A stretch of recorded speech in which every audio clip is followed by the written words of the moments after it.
आज तीन बातें हैं। एक तो ये है कि किताब का मेला है, तो किताब के बारे में मैंने एक जगह पे लिखा है कि कलम और किताब से गुरेज़ां कौमें बाजीगर का तमाशा देखने वाला हजूम बन जाया करती हैं, और ऐसी कौमें मुहज़्ज़ब अक़वाम की ठोकरों का रिज़्क़ बन जाया करती हैं। अगर किताब नहीं होगी, इल्म नहीं होगा, तो सारे फ़ैसले तलवारों से होंगे।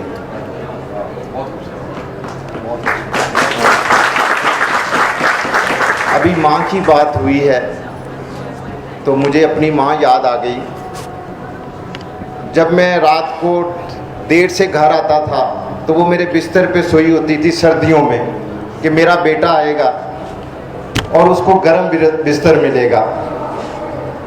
उसकी एक बात रब से बड़ी मिलती थी, वो मेरी खताओं को हंस के माफ़ कर दिया करती थी।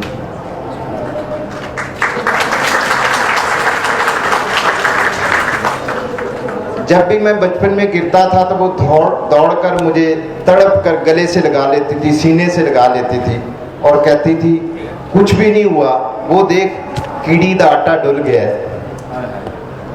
तो आज मैं बड़ा हो गया हूँ, इस शफाक मुआशरे में जब भी मैं ज़िंदगी के खुरे से गिरता हूँ तो अब मुझे उठाने वाला कोई नहीं होता, मुझे तड़प कर गले लगाने वाला कोई नहीं होता, और कोई ये नहीं कहता कि वो देख कीड़ी दा आटा डुल गया। कासिम अली शाह मेरे दोस्त ही नहीं, ये एक फ़र्द का नाम नहीं, ये एक मोहब्बत का नाम है। कासिम अली शाह एक फ़र्द का नाम नहीं, एक तहरीक का नाम है। कासिम अली शाह एक फ़र्द का नाम नहीं, एक रोशनी का, एक उम्मीद का नाम है। कासिम अली शाह एक फ़र्द का नाम नहीं, एक अहद का नाम है।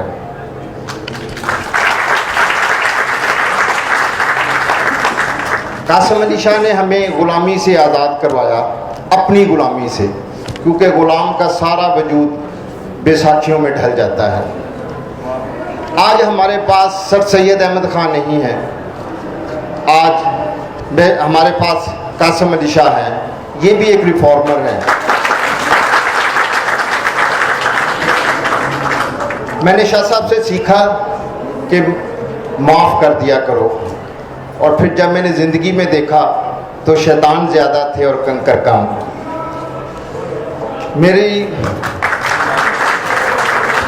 शाह साहब जो काम कर रहे हैं, मेरी इनसे एक दरख्वास्त है कि ये उस वक्त तक काम करते रहें जब तक कि मुआशरा इतना मैच्योर ना हो जाए और मुआशरे में एक इतना ज़र्फ़ आ जाए कि जब अगर कोई घुंघरू उतारना भी चाहे तो उसे ये खौफ ना हो कि उसकी बाकी ज़िंदगी कब, कहाँ और कैसे गुजरेगी। Thank you.